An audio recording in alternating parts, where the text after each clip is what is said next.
Le geste est sûr, précis, et pourtant Pierre de l'Infini s'est mis à la sculpture il y a quelques années seulement, après avoir été enseignant pendant plus de 20 ans.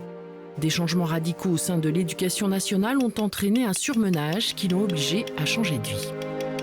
La sculpture m'a aidé à me reconstruire. J'avais jamais sculpté de ma vie avant, je sais plus, c'est 2018. Et puis est venu ce burn-out qui m'a obligé à reconsidérer ma vie professionnelle. Et du coup, j'ai voulu expliquer mon histoire à travers mes œuvres. Donc toutes mes œuvres autobiographiques parlent d'une émotion de ma vie. Cette œuvre s'appelle Colère et représente la colère que j'ai toujours eue au fond de moi, cette boule dans le ventre qui demande qu'à sortir.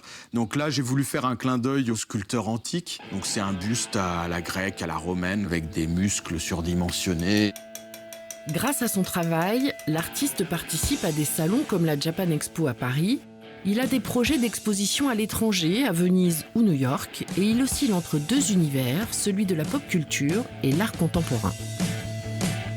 L'univers de la pop culture qui est fantasque. Voilà, tout est en grand. J'ai un stand qui fait 60 mètres carrés. Je sculpte en direct devant les gens. Et puis l'art contemporain, où là, j'y vais en blazer, où j'ai un petit stand de 6 mètres carrés et je mets que simplement mes œuvres.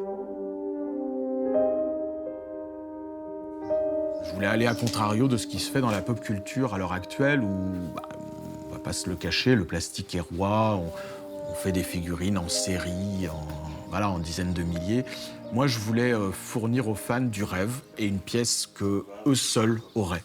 Et là, elle est Pierre de l'Infini s'est intéressé aux super-héros grâce auxquels il raconte son parcours un peu chaotique, tout en replongeant les spectateurs dans des mondes qui sont devenus des références. J'ai voulu qu'il y ait deux parties. Une partie où les fans puissent voir le Faucon Millenium qui traverse le sol glacé de la planète Hoth. Et puis, moi, j'y vois un géant qui franchit un plafond de verre. Il a créé son propre personnage, le professeur de l'Infini, qui va lui permettre de se projeter dans une autre réalité. Et alors sinon, vous avez un personnage pour lequel vous avez une tendresse particulière ? Oui, le mien.